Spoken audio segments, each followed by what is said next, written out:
Hi, I'm Shelley Treacher from the Binge and Overeating Recovery podcast and the Comfort Eating Recovery Support Group on Facebook. It's day 5 of my no sugar month. I've been giving up sugar to prove that it's possible and for lots of different reasons, which I've included in the previous days.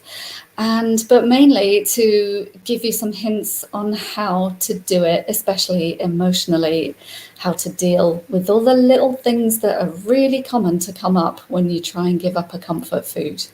Today, I've got a couple of things to say to you, a little bit different to the rest of the week. I'm going to make a confession to you and normalize how normal I am. I'm going to show you that I'm not perfect, and I'm going to promote to you that you try not to be perfect yourself, because we're not, we're human, that doesn't work.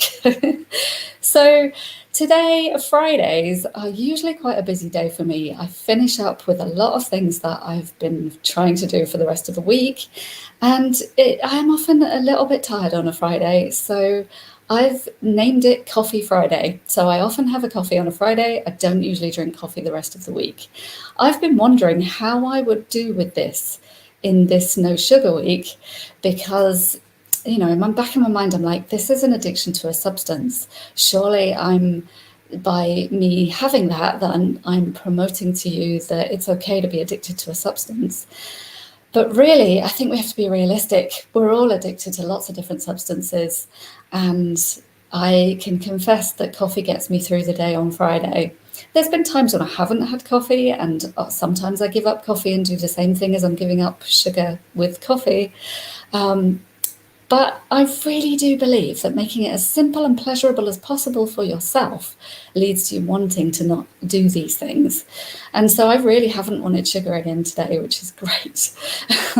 I feel like all the things that I've set up, all the things that I've told you from Monday to Friday have set me up really well to not really crave sugar so much today at all. Obviously, I've managed some of that by having a cup of coffee. A really small one, I have to say. It's like barely any actual coffee in it, but it makes a difference when you don't drink coffee. So I just wanted to normalize for you I'm not perfect, and I think that's okay. I don't think aiming for perfection is going to make anybody do anything well. And I also know that I can give up coffee as well with exactly the same techniques. So I'm not too worried. I hope that was clear. I feel like I might have garbled that. But I also want to, also this is good information, isn't it? This is something that I'm working on long term. I get tired on a Friday, so maybe I should do less on a Friday. And that is what I'm aiming for. One of the things that's got me through this week not wanting sugar is I prepared for it. I made my week less stressful. I made myself have less work, and I decided to take myself through my work and through my life much more pleasurably this week.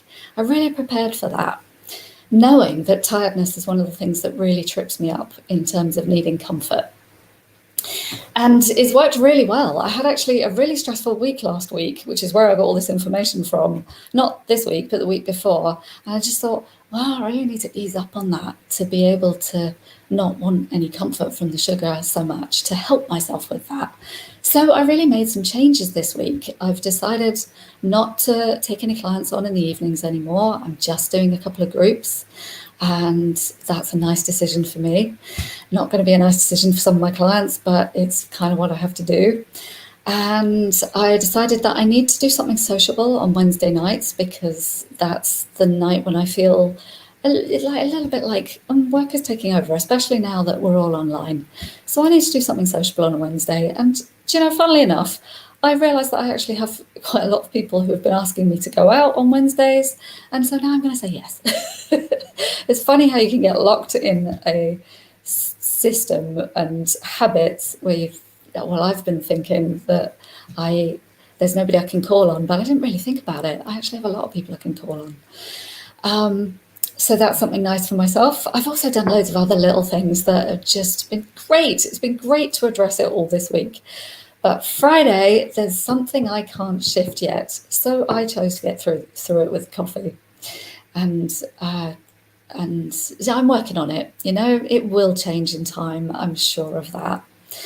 So that again is to normalize that some things don't change quickly. Sometimes you can't help what your system is, what your structure is, who you're looking after, all the jobs that you have to do. If you're looking after kids and you're working, you're looking after one of your parents, you've got your work cut out, and it's not going to be the easiest thing to change. But those are the things that need to be addressed. Having time for yourself, having pleasure in life, doing things just for the sake of doing them, having the time to do that. I went to the farmyard again, actually, last night. I've been twice this week. I don't know if anyone knows the City Farm in this side of the river, south of the river. So beautiful. There was something going on there last night, so it was really nice to just be a part of that. And I'm making friends with one of the goats, which I'm thrilled about. So I'd recommend enjoying your life, basically. It's really quite a boon. So that's probably my biggest message today. The other thing that's on my mind is tonight, Friday nights, I visit my bubble. It's still happening, which I'm really happy to say. My goddaughter lives there and my best friend. And every Friday, I usually have a glass of wine to wind down. At least that's what I'm telling myself. I tell myself I need this glass of wine just to let go.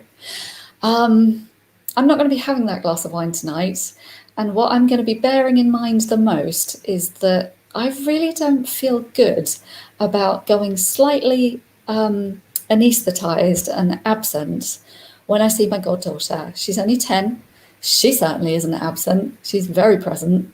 And you know, she's having a bit of trouble at school, so I want to be present for her. She's a little bit lonely and feeling like she doesn't have the best friends at the moment. She can't find her people. Sure, we all know what that's like. And so I want her to feel that she has my attention. So that's the reason that I'm going to be not drinking tonight, apart from doing this sugar thing. I think that's going to keep me going, because that's something more important to me. That's in my value system and really means a lot to me. So I'm going to be bearing that in mind, as well as what I talked about yesterday about questioning why I really do things. I don't need to unwind. I've had a good week. I've enjoyed a lot of things, and the sun helps me unwind. And I'm with my best friends. There shouldn't really be anything to unwind from or to. I really am quite comfortable with these people and can really be myself. So I'm going to maximize on that and stay present with all of it tonight. I will let you know on Monday how it went. Saturday, I sometimes have a drink, sometimes don't. Obviously, I won't be this Saturday. I usually buy lots of chocolate in my Friday shop. Not lots, some chocolate in my Friday shop. And I usually have it on Saturday morning. It's not going to be happening tomorrow, so I will tell you all about it on Monday. I suspect there might be different challenges at the weekend to in the week, but I will look forward to telling you them all, quite honestly. I hope you have a lovely weekend. Thank you for listening. Let me know if you're there. Give me a thumbs up if you found anything useful, or if you're listening all the way through, and leave a comment or ask me a question if you want anything answered, or if you just want to tell me what's going on for you this week. That would be great.